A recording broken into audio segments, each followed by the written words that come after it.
Hello guys, आज हम बताएंगे फिजिक्स से नया चैप्टर क्या है, वैद्युत धारा का ऊष्मीय प्रवाह। अर्थात वैद्युत धारा का ऊष्मीय प्रवाह होता क्या है। तो इसमें हमारा फर्स्ट जो हेडिंग है वो है वैद्युत धारा, इलेक्ट्रिक करंट, और दूसरा है वैद्युत ऊर्जा तथा इलेक्ट्रिक एनर्जी। अर्थात वैद्युत धारा क्या होता है, लिखो वैद्युत धारा किसे कहते हैं।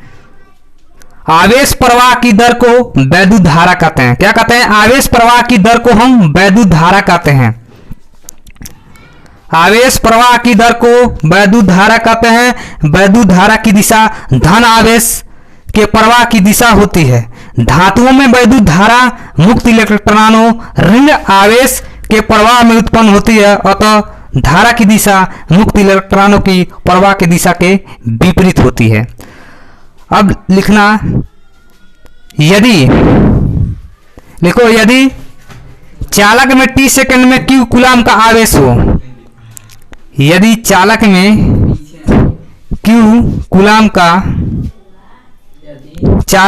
t सेकंड में q कूलाम आवेश प्रवाहित हो, तो लिखो यदि चालक में वैद्युत धारा क्या है।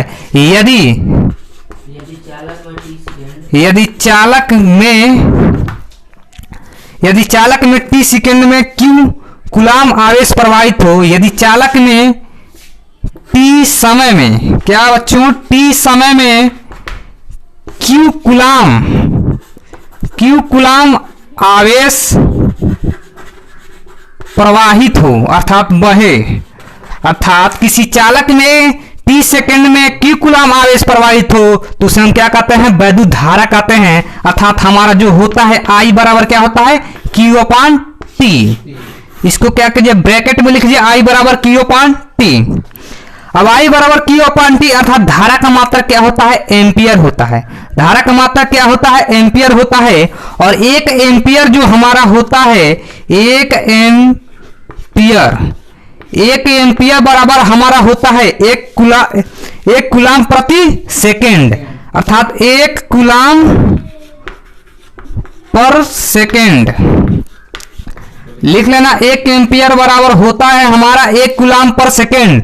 अर्थात वैद्युत धारा किसे कहते हैं, आवेश प्रवाह की दर को वैद्युत धारा कहते हैं। यदि t समय में q कूलाम का आवेश दिया जाए तो हमारा जो होता है वो I बराबर Q/T होता है, और इसे 1 एम्पियर बराबर 1 कूलाम पर सेकेंड होता है। अब अगला हमारा जो हेडिंग बनता है वह बनता है वैद्युत ऊर्जा। अर्थात वैद्युत ऊर्जा किसे कहते हैं, तो यह इसको लिख लीजिए I बराबर Q/T, 1 एम्पियर बराबर 1 कूलाम पर सेकेंड। अब अगला जो हमारा हेडिंग बनता है वह बनता है वैद्युत ऊर्जा। अर्थात वैद्युत ऊर्जा किसे कहते हैं।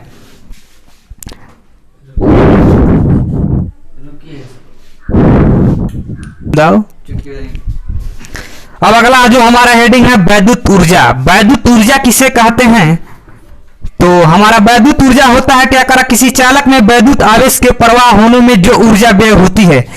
किसी चालक के आवेश प्रवाह में किसी चालक में वैद्युत आवेश के प्रवाहित होने से जो ऊर्जा व्यय होती है उसे हम क्या कहते हैं, वैद्युत ऊर्जा कहते हैं, अर्थात इलेक्ट्रिक एनर्जी कहते हैं। अब कह रहा है विभवांतर की परिभाषा के अनुसार, क्या है, पोटेंशियल की परिभाषा के अनुसार, यदि 1 कूलाम को आवेश को 1 वोल्ट विभवांतर पर, यदि 1 कूलाम के आवेश को 1 वोल्ट के विभवांतर को एक स्थान से दूसरे स्थान क्या है ले जाना, किसी विभवांतर को चालक के सिरों के बीच दूसरे सिरे तक ले जाने में क्या कर रहा है, किसी चालक के एक स्थान से दूसरे स्थान तक ले जाने में 1 जूल कार्य करना पड़ता है। W बराबर 1 जूल कार्य करना पड़े तो हमारा हो जाएगा क्या, W बराबर V इंटू Q। क्या हो जाएगा, W बराबर V इंटू Q। अर्थात 1 कूलाम का आवेश 1 वोल्ट विभवांतर के एक स्थान से दूसरे स्थान तक ले जाने में 1 जूल का कार्य करना पड़े तो हमारा हो जाता है V बराबर W इंटू Q। W बराबर V इंटू Q। W क्या है, हमारा कार है, कार का मात्रक जूल होता है। V क्या है, विभवांतर का मात्रक वोल्ट होता है। और Q जो हमारा है वो क्या है, आवेश है। आवेश का मात्रक क्या होता है, कूलाम होता है। तो W बराबर क्या हो जाएगा, V इंटू Q। अब हमारा जो अगला हेडिंग जो बनेगा वह बनेगा वैद्युत ऊर्जा। क्या बनेगा? वैद्युत ऊर्जा। अगला अर्थात हमारा अगला जो हेडिंग बनेगा वह बनेगा वैद्युत ऊर्जा। क्या बनेगा? वैद्युत ऊर्जा विभवांतर तथा धारा के पदों में। क्या है? वैद्युत ऊर्जा विभवांतर तथा धारा के पदों में, तथा धारा के पदों में।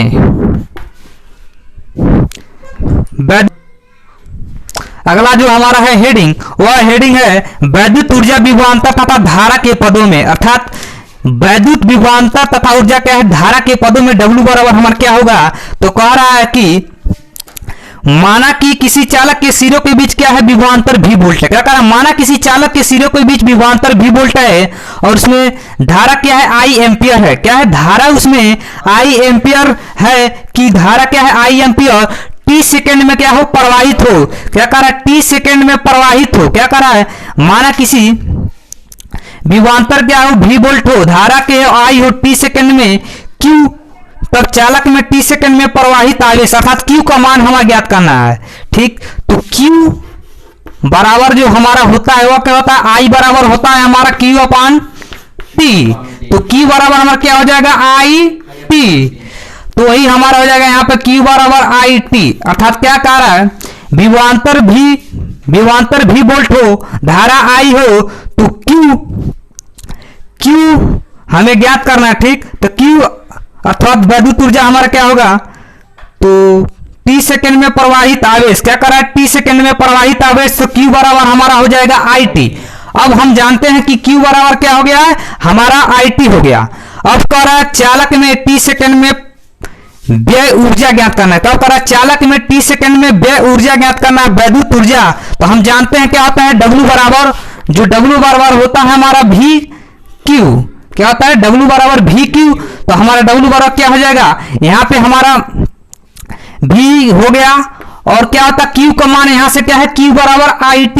तो हमारा हो जाएगा क्या? Q into I into T, अर्थात W बराबर V into I into T। तो वही हमारा हो जाएगा क्या? W बराबर VIT।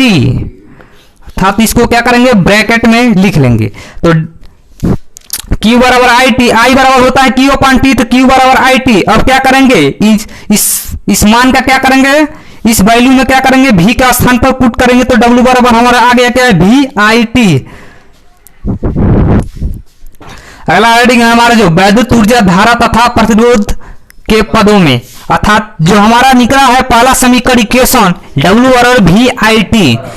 तब क्या करेंगे? यदि क्या करा प्रतिरोध, क्या करा वैद्युत ऊर्जा धारा तथा प्रतिरोध के पदों में हमें ज्ञात करना है, इक्वेशन क्या मिलेगा? तो कह रहा है कि यदि चालक का प्रतिरोध क्या हो? R ओम हो। यदि चालक का प्रतिरोध क्या हो? R ओम हो, R ओम हो। यदि चालक का प्रतिरोध क्या हो? R ओम हो। ठीक ना?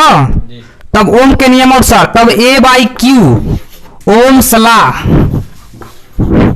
कह रहा यदि चालक क्या है? R ओम। चालक का प्रतिरोध क्या हो? R ओम हो, तब ओम के अकॉर्डिंग टू ओम्स लॉ अर्थात ओम के नियम से क्या होता है हमारा? V बराबर क्या हो जाएगा? I और R। अब V बराबर IR हो गया। अब क्या करेंगे? V का मान समीकरण 1 में रखने पर क्या V का मान इक्वेशन 1 में रख देंगे। क्या? इक्वेशन 1 में पुट कर देंगे। क्या? इक्वेशन 1 में पुट कर देंगे। तो इक्वेशन हमारा 1 क्या बड़ा? W बराबर VIT। तो हमारा हो गया क्या? चालक R ओम है, प्रतिरोध क्या है? R ओम है, तो ओम के नियम के अनुसार V बराबर जो हमारा होगा IR होगा। तो V का मान इक्वेशन 1 में पुट करने पर इक्वेशन 1 हमारा क्या है? W बराबर VIT। अब क्या करेंगे? जब इक्वेशन 1 में हमारा रखेंगे तो इसका हमारा मान क्या आ जाएगा? तो इसका हमारा जो मान आएगा वो हमारा आएगा W बराबर I स्क्वायर T। क्या हो जाएगा? W V का मान जब समीकरण 1 में रख लेंगे तब W बराबर क्या हो जाएगा? VI square T। अर्थात क्या आ जाएगा हमारा? V बराबर क्या? W बराबर VI स्क्वायर T। क्या बराबर? W बराबर कितना हो जाएगा? यहाँ पे V नहीं, V बराबर क्या हो जाएगा? W बराबर I स्क्वायर आर टी, यहाँ पे क्या है कैपिटल आर रहेगा, आर है तो आर रहेगा, ठीक, यहाँ पे आर है तो आर रहेगा, तो V बराबर क्या हो जाएगा, W बराबर आई स्क्वायर आर टी। अब W बराबर हमारा हो गया क्या, आई स्क्वायर टी। इसको मान लेंगे क्या, समीकरण नंबर 2, इसको इक्वेशन नंबर क्या मान लेंगे, 2 मान लेंगे। अब इसको इक्वेशन नंबर 2 मानने के बाद हमारा क्या है, अगला जो हेडिंग, तीसरा जो हमारा हेडिंग बनेगा, वह हमारा जो तीसरा हेडिंग बनेगा वह बनेगा क्या, वैद्युत ऊर्जा विभवांतर तथा प्रतिरोध के पदों में, क्या है, वैद्युत ऊर्जा तथा विभवांतर, ठीक, वैद्युत ऊर्जा तथा विभवांतर प्रतिरोध के पदों में, क्या है, प्रतिरोध के पदों में अर्थात आर के रूप में, ठीक ना। प्रतिरोध के पदों में क्या होगा, तो प्रतिरोध के जो हमारा पदों में होगा वह हम जानते हैं कि आई बराबर क्या होता है, आई बराबर हमारा होता है V अपान आर। ओम के नियम क्या है, आई बराबर V अपान आर। अब आई बराबर V अपान आर हो गया, क्या है, वैद्युत ऊर्जा तथा विभवांतर आर के पदों में हो तो आई बराबर हमारा होता है, वह होता है V अपान आर। अब आई का मान यह समीकरण 2 में रखने पर क्या कर रहा है, अब आई का मान समीकरण 2 में रखने पर यहाँ पे आई बराबर V अपान आर हो गया। अब आई का मान समीकरण 2 में रख देंगे, W बराबर आई स्क्वायर आर टी आया है, इसमें हम क्या करेंगे, वैल्यू को पुट कर देंगे। तो जब वैल्यू को पर पुट कर देंगे, आई का मान जो V अपान आर है वो समीकरण इक्वेशन नंबर क्या करेंगे, 2 का रख देंगे, तो हो जाएगा putting the value of I, putting the value of I in equation second, क्या कर रहा है, putting the value of I in equation second, अर्थात आई का मान समीकरण 2 में रखने पर, तो समीकरण 2 में जब हम रखेंगे, इसमें जब हम आई का मान रखेंगे तो हमारा हम हो जाएगा कितना, W इक्वल क्या हो जाएगा, W इक्वल जो हमारा होगा V square T upon V square, क्या हो जाएगा, V square T upon R, क्या हो जाएगा, V square T upon R, अर्थात यही हमारा क्या मिल जाएगा, इक्वेशन मिल जाएगा, W बराबर V square T upon R. अब इसी पर क्या होता है, हमारा न्यूमेरिकल पूछता है, तो इसको क्या कर देंगे, W का मात्रा क्या होता है, जूल होता है, यहाँ पर हम क्या लिख देंगे, जूल लिख देंगे। तो वैद्युत धारा का उसमें पढ़ा। यदि चैप्टर आपको अच्छा लगा हो तो लाइक करना। धन्यवाद।